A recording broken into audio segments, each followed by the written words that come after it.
Welcome to our channel. నేను రమారావి. మామూలుగా సహస్రావధానులు, శతావధానులు వాళ్ళ పేర్లు వింటుంటా ఉంటాయి.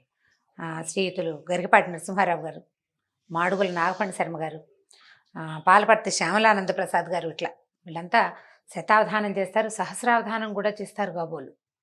అవధాన ప్రక్రియ చాలా టఫ్ అని, చాలా కష్టసాధ్యమని మనం భావిస్తాం. చాలా ఈ గొప్ప పని అది. అయితే స్త్రీలు కూడా శతావధానులు, సహస్రావధానులుగా ఉంటుంటారండి. మరి శతం సహస్రం ఊరికే మాట వరుస కంటున్నా కానీ అవధానం చేస్తాం. 10 రకాల పనులు ఎట్ ఏ టైం చేయటం. అవధానం అంటే అదే కదా. అయితే మనకి ఏ గుర్తింపు ఉండదు, మనెవరు మేకతోలు కప్పరు, గుర్తింపులు ఉండవు.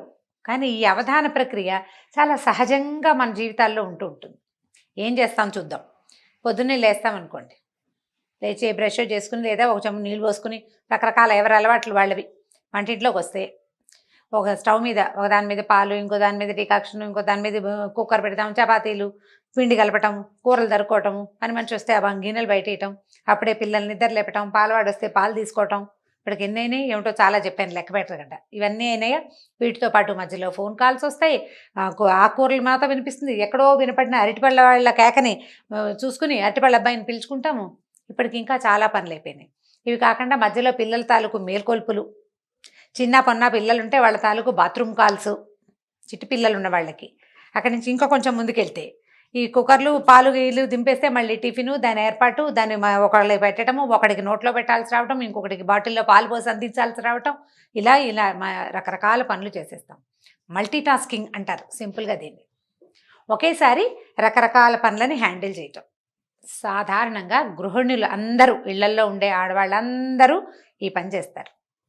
మగవాళ్ళు కూడా చేస్తారనుకోండి, మనం వాళ్ళ సంగతి మాట్లాడలేదు కదా, మనం మామ్లో ఉన్నాం కాబట్టి మన సంగతే మనం మాట్లాడదాం. ఈ మల్టీ టాస్కింగ్ హ్యాబిట్గా, అలవాటుగా ఉండి చేయగలిగే వాళ్ళు గెలిచేస్తారండి ఏదో రకంగా. అప్పుడప్పుడు ఫెయిల్ అవుతుంటాం. ఈ పట్టుకెళ్తున్న గిన్నెలో ఏదో ఒకటి పడిపోతుంది, పాలు పొంగిపోతాయి, డికాక్షన్ పోస్తుంటే పక్కకు పడిపోతుంది, ఇడ్లీ పెడితే నీళ్లు కొట్టేస్తాయి, దోశలు ఎన్నిసార్లు వేసినా ఏమిటో మొదటి దోశలు 3-4 దోశలు చెడిపోతాయి, రోజు చేసే చపాతీ ఒకరోజు అదేదో దేశపు పటం వస్తూ ఉంటుంది. ఇలా ఏవో చిన్న చిన్నవి అవుతాయి అనుకోండి, చేజారి పడిపోవటాలు, కప్పులు పగిలిపోవటాలు, అవన్నీ న్యాచురల్గా జరుగుతాయి. అయినా కూడా ఈ పని అంతా చేస్తూ ఉంటాం. ఇది ఏ ఏజ్ వాళ్ళు చేయగలుగుతారు, ఏ ఏజ్ వాళ్ళు చేయలేరు అని చెప్పడానికి వీల్లేదండి. ఈ మల్టీ టాస్కర్స్గా ఉండటం అనేది ఒక బేసిక్ ప్రజ్ఞ. జనరల్గా తల్లుల్ని చూసి పిల్లలు నేర్చుకుంటారు ఇవి. ఇప్పుడు చదువుకుంటున్న పిల్ల ఏదో గబగబా కాలేజీకి తయారవుతుంది, ఏదో స్కూలు తయారవుతుంది, అమ్మాయి ఏదో వంట చేసి పెడుతుంది, బాక్స్ ఆవిడే పెడుతుంది, జళ్ళు కూడా అమ్మాయి వేస్తుంది, లే లే లే లే నిద్ర లేపటము, నీళ్ళు బొర్లిపోతున్నాయి, బకెట్లో నీళ్ళు తిప్పేసాం, వెళ్ళని వేడి నీళ్ళు మరిగిపోతున్నాయి తీసుకోమని తల్లులే పరిగెడుతూ ఉంటారు.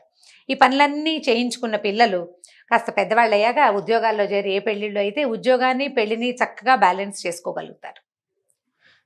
ఇలాంటి బంగారు తల్లుళ్ళకి చెప్పక్కర్లా, వాళ్ళకు వచ్చు అవన్నీ. కొంతమందికి రావు చూడండి, వాళ్ళకి చెప్పాలి. ఎవరికి రావో చూద్దాం.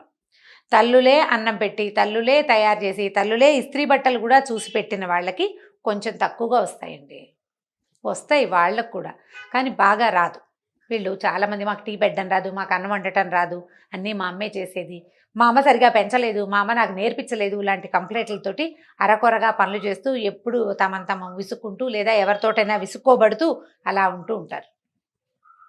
బీ ఏ మల్టీ టాస్కర్, ఇది వాళ్ళ మన స్లోగన్. మల్టీ టాస్కర్ అవ్వండి, అవధాని అయిపోవాలి. మనం ఎలా అయిపోతామో చూద్దాం. ఉద్యోగం కొత్తగా చేరిన అమ్మాయి చదువు అయిపోయింది, ఉద్యోగంలో చేరింది, పెళ్లి కాలేదు, పెళ్ళి అవల, ఇంకా అమ్మ దగ్గరే ఉంది. అలాంటప్పుడు ఏం చేస్తారంటే, పిల్లలు చక్కగా షోక్గా తయారయ్యి ఉద్యోగాలకు బాగా వెళ్తారు, మంచి మంచి జీతాలు వస్తాయి, లేదా చిన్నదో పెద్దదో జీతం వస్తుంది అనుకుందాం, ఏదో ఇంటికి సరదాగా 2 వస్తువులు తెస్తారు, అమ్మని సినిమాకి తీసుకెళ్తారు, ఏమైనా కొనుక్కొస్తారు. ఆ పిల్లకి వేళకి అమర్చి పెట్టడం తన డ్యూటీగా భావిస్తుంది అమ్మ.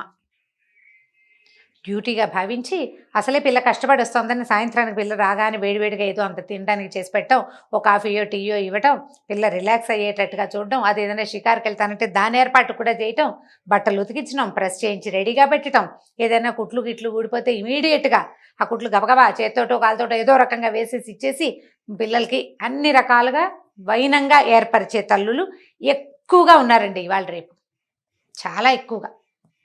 మగపిల్లలకి ఇలాగే చేస్తారు. నేను పిల్లకి ఎందుకని చెప్తున్నానంటే, మన మామ్స్ గురించి మాట్లాడాలి అని అనుకుంటున్నాం కాబట్టి. ఇలా అలవాటైన పిల్లలు, ఆడపిల్లలు రేపొద్దున ఒక 4-5 సంవత్సరాలు ఉద్యోగం చేశాక వివాహం చేసుకుంటారా, అప్పుడు ఈ వెనకాల అమర్చి పెట్టే అమ్మని మిస్ అవుతారు. ఎవరు అమర్చి పెట్టకపోయేసరికల్లా అన్నీ తమే చూసుకోవాల్సి రావటం కాకుండా, ఈ కొత్తగా ఏర్పడిన కొత్త అదనపు బాధ్యత ఉంది కదా, వైఫ్ బాధ్యత, భార్య బాధ్యత, అది కష్టమైపోతుంది. హ్యాండిల్ చేయలేకపోతారు, విసిగిపోతారు. పైగా అవతల వాళ్ళ వాంటింగ్స్ ఎక్కువగా ఉంటాయి. అందులో అత్తవారు వాళ్ళు ఉంటే ఇక అసలు చెప్పనే అక్కర్లేదు. మా పిల్లకి అన్నీ వచ్చు, ఉద్యోగం చేస్తున్నా మా అమ్మాయి వంట చేస్తుంది, నీకు అది కూడా రాదా అంటారు. మనం పిల్ల బట్టలు ఇస్త్రీలే చూసుకోదు, అన్నీ అమ్మాయి చేసి పెట్టిన పిల్లకి అన్నం వండటము, టీ కలపటము ఎలా వస్తుంది? చచ్చి చెడి ఎలాగోలాగా నేర్చుకోవాలి. ఉద్యోగానికి 6 నెలలు సెలవు పెట్టి నేర్చుకోమంటే కుదురుతుంది? కుదరదే. సెలవులు గిలవులు కుదరవు. ఉద్యోగానికి వెళ్ళిపోవాలి. మహా అయితే 10-15 రోజులు సెలవు ఇస్తారు పెళ్ళికి. ప్రీ మ్యారిటల్ సెలవులు, పోస్ట్ మ్యారిటల్ సెలవులు అని. అంటే డెలివరీ లాగా చెప్తున్నాను అనుకోండి, కాదు, పెళ్ళికి ముందు ఏదో మెహందీ ఉంది, అది ఉంది, ఇప్పుడు అడుగుతున్నారు కదా, ఓ వారం 10 రోజులు సెలవులు తీసుకోగలుగుతారు. ఉద్యోగం వెళ్ళిపోవాలి, మరి ఇల్లు అది చేయొద్దు, అది కూడా చేయాలి. ఈ రెండింటినీ బ్యాలెన్స్ చేసుకోవడానికి ముందు నుంచే మల్టీ టాస్కింగ్ ప్రాక్టీస్ కావాలి. I think you people catch my point. మీకు సరిగ్గా అర్థమైంది అనుకుంటున్నాను. అమ్మాయిలని దీనికి రెడీ చేయండి. ఇది ఒక ప్రీ మ్యారిటల్ కౌన్సిలింగ్ లాంటిది అని అనుకోండి. అబ్బాయిలని రెడీ చేసేందుకు ఇంకొక పాయింట్ మళ్ళీ చెప్పుకుందాం. ఇది 13-14 సంవత్సరాల వయసున్న పిల్లల దగ్గర నుంచి స్టార్ట్ చేయాలండి తప్పకుండా. ఎందుకంటే ఆడపిల్లలు ఇప్పుడు ఉద్యోగాలకు వెళ్తున్నట్టే ఇంట్లో పని చేసుకోవాల్సిన అవసరం ఖచ్చితంగా ఉంది. ఆడాళ్ళు ఎందుకు పని చేయాలి ఇలాంటి ప్రశ్నలు వేసి మీ అభిప్రాయాలు మార్చుకోండి అని మాత్రం స్లోగన్స్ ఇవ్వకండి. ఈ స్లోగన్ ఇచ్చే వాళ్ళకు కూడా డెఫినెట్గా తెలుసు మీ ఇంట్లో పని మీరు చేసుకుని బయటికి రావాలి. భర్త లేకపోతే మీరు ఒకళ్ళే అయినా చేసుకోవద్దు. ఎలకాలం అమ్మ ఉంటుందా? ఎలకాలం ఎవరైనా ఉంటారా? ఉండరు. మన పని మనం చేసుకోవాలి. మనతో పాటు ఇంకొకళ్ళు ఉంటే వాళ్ళ పని కూడా చేయాలి. మనకి పిల్లలు పుడితే వాళ్ళ సంగతి కూడా చూసుకోవాలి. ఖచ్చితంగా చూడాల్సిందే. ఆడవాళ్ళు ఎందుకు చేయాలి ఇలాంటి ప్రశ్నలు వేయద్దండి, మగవాళ్ళు కూడా చేయాలి. దాని సంగతి మళ్ళీ మాట్లాడదాం. ఇది స్పెషల్గా ఆడపిల్లల కోసమే, ఆడపిల్లల తల్లుల కోసం. చాలా చిన్నప్పటి నుంచి 4-5 ఏళ్ల వయసు అప్పటి నుంచి పిల్లలకి చిన్న చిన్న పనులు అలవాటుగా మప్పండి. మా పిల్ల పని చేస్తుంది, కప్పు తీసుకెళ్ళి లోపల పెట్టమ్మా అని తాత్కాలికంగా కాదు, హాల్లో కప్పు కనపడితే కిచెన్లో పెట్టాలి అనేది ఒక ప్రాక్టీస్గా చేయించండి. ప్రాక్టీస్. చిన్న పొన్న బట్టలు మడత పెట్టుకోవటం, తన బట్టలు తను సర్దుకోవటం, తన అల్మార్ తను అరేంజ్ చేసుకోవటం. ఎలాగా? స్కూల్ వర్క్ చేస్తూనే. ఈ పని మానేసి ఆ పని చేయటం కాదు, దాంతోపాటే ఇది చెయ్యాలి.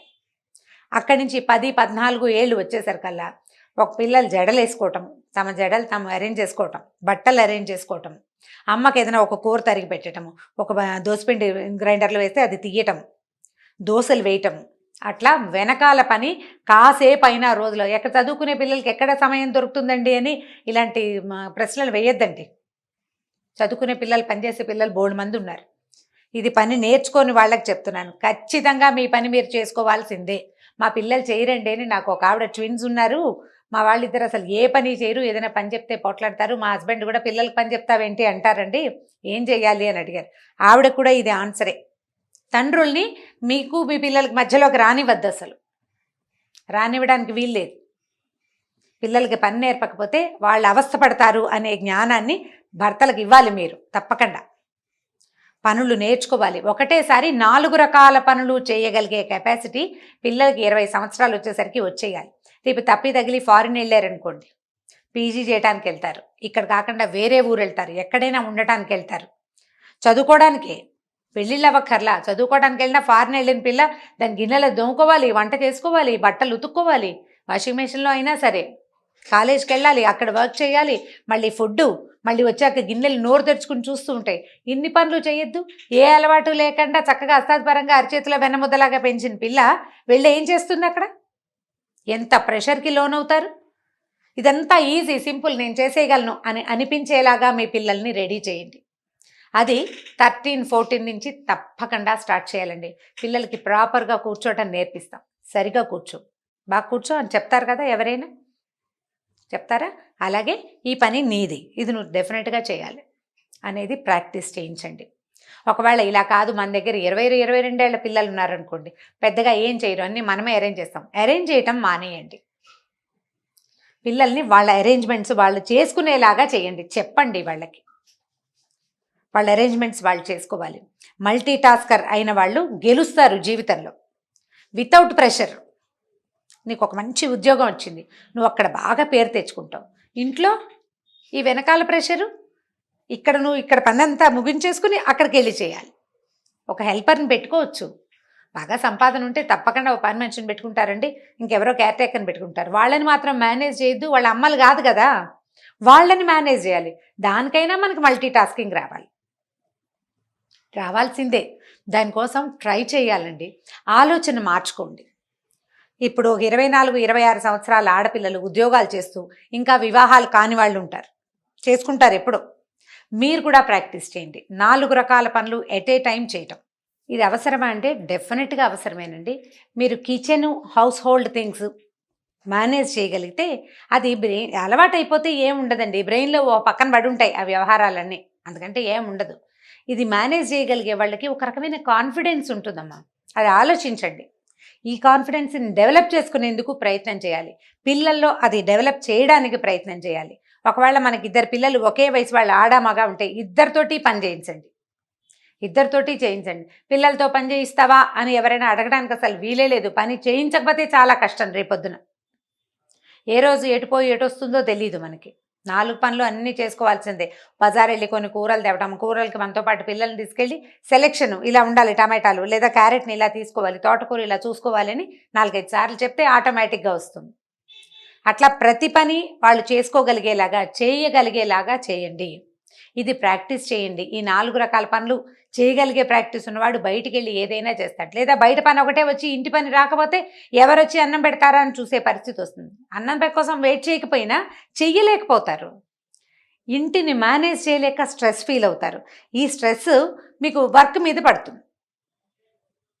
ఇది మీరు ఈజీగా అలవాటుగా చేసేసారనుకోండి, దీని ప్రెషర్ ఏముండదు. దీని దారి దీనిది, దాని దారి దానిది. 2 సైమల్టేనియస్గా 2 రైలు పట్టాల్లాగా నడిచి వెళ్ళిపోతుంది జీవితం హ్యాపీగా. ఉద్యోగంతో పాటు ఇంటిని మేనేజ్ చేయటం అనే దాన్ని ప్రాక్టీస్ చేయండి. ఇది కాకుండా అంటే ఇంకొక పాయింట్ చెప్పాలనుకుంటున్నా. కొంతమంది ఒక టైంలో ఒక పనే చేయాలని భావిస్తారు. 2-3 పనులు చేయరు. కాఫీ తాగితే కాఫీయే తాగాలి, కూర్చుని స్థిమితంగా ఒక చోట కూర్చుని కాఫీ తాగాలి. అది అయ్యాకే రెండో పని. పొయ్యి మీద పాలు పెడితే ఆ పాలకేసే చూస్తూ ఉండాలి. రెండో పని చేయకూడదు అంటే చేయలేరు. ఫోకస్డ్గా చేయాలి ఒకే పనిని అని భావిస్తారు. అలా అయితే టైం సరిపోదండి. ఒకవేళ మీరు కనుక అలాంటి డిజార్డర్ ఉండి ఇలాంటి ప్రాబ్లమ్స్ ఉన్నవాళ్ళు ఎవరైనా ఉంటే మన వ్యూవర్స్లో, అందుకోసం చెప్తున్నా అనమాట. 2 లేదా 3 పనులని ఎట్ ఏ టైం చేసే ప్రాక్టీస్ ఇవ్వండి బ్రెయిన్కి. 2 లేదా 3 పనులు. మామూలుగా మనం ఏదైనా రాయాలనుకోండి, చూసి రాయాలి, చూడాలి, రాయాలి, 2 పనులు కదా. లేకపోతే వినాలి, రాయాలి, 2 పనులు. మనకే వచ్చింది రాయటం ఒక పనే, లోపల ఉన్నది బ్రెయిన్లో ఉన్నది. చూసి రాత, విని రాత, 2 పనులు కదా. ఇవి రాసుకుని ఇలా చేయటం వల్ల కూడా మీకు మల్టీ టాస్కింగ్ మెల్లిగా ప్రాక్టీస్ అవుతుంది. ఒకవేళ మీరు అలా ఫోకస్డ్గా చేయలేకపోతూ ఉంటే కనుక ఏదైనా వింటూ దాన్ని రాయడానికి ట్రై చేయండి. వినపడుతున్న పాటని నోట్ చేసుకోవటం లాంటివి. అప్పుడు కొంచెం బ్రెయిన్ దానికి ట్యూన్ అవుతుందన్నమాట ఈ ప్రాక్టీస్కి. ఆ సమస్యలు ఏమీ లేని వాళ్ళైతే రకరకాల పనులు, అన్ని పనులని ఒక్కొక్కసారి చేయగలమా లేదా అని చూసుకుని, ఈజీగా చేయటం ఎలా అనేది చూసుకుని వాటిని మన జీవితంలో భాగాన్ని చేసేసేయండి. అప్పుడు మీరు అన్నిటినీ హ్యాండిల్ చేయగలుగుతారు. మనం కూడా పెద్ద పెద్ద వాళ్ళ పేర్లలాగానే సహస్రావధాని, శతావధాని అని అనిపించుకోవచ్చు. చక్కగా అన్ని పనులు చేసేసుకుంటుంది. ఇంటా బయట గెలుస్తున్నాము అని అనిపించుకోవాలంటే ఇది చాలా ముఖ్యంగా చేయాలి. ఈ ఇంటి ప్రెషర్ వల్ల ఆఫీస్లో సరిగా హ్యాండిల్ చేయలేకపోతే మనకు అక్కడ మంచి పేరు రాదు. ఒకవేళ ఆల్రెడీ మంచి పేరు ఏదైనా ఉంటుంది, పోతుంది. జనరల్గా పిల్లలు పుట్టిన కొత్తల్లో కొంచెం ఇలా కష్టంగా అయిపోతుంది. నిద్ర సరిపోదు, పిల్లల్ని హ్యాండిల్ చేయలేకపోతాము, పెద్దవాళ్ళని హ్యాండిల్ చేయలేకపోతాము, ఇల్లు వాకిలంతా క్లమ్జీగా అయిపోతుంది వ్యవహారం. ముందు నుంచి ఈ ప్రాక్టీస్ ఉన్నవాళ్ళు కొంచెం ఈజీగా చేయగలుగుతారు. కాస్త ఈజీగా ఆలోచించి చూడండి. మల్టీ టాస్కింగ్ చాలా సులువు బై ప్రాక్టీస్ చేస్తే చాలా సులువుగా ఉంటుంది. ఇది ఆలోచించి నా జీవితంలో ఇది ఉందా లేదా, ఒకవేళ ఇది లేకపోతే దీన్ని ఇన్కల్కేట్ చేసుకోవాలి అని భావించే వాళ్ళకి ఒకటి. పిల్లల్లో ఈ రకమైన ప్రవృత్తిని ఇలా అన్ని పనులు చేయగలిగి 4 పనులని ఎట్ ఏ టైం చేయగలిగే సామర్థ్యాన్ని పెంపొందించాలని భావించే వాళ్ళ కోసమే ఈ వీడియో చేయబడింది. ఇది కనుక మీకు నచ్చినట్లయితే లైక్ చేయండి, షేర్ చేయండి. మరిన్ని వీడియోస్ కోసం మా ఛానల్ని సబ్స్క్రైబ్ చేసుకోండి.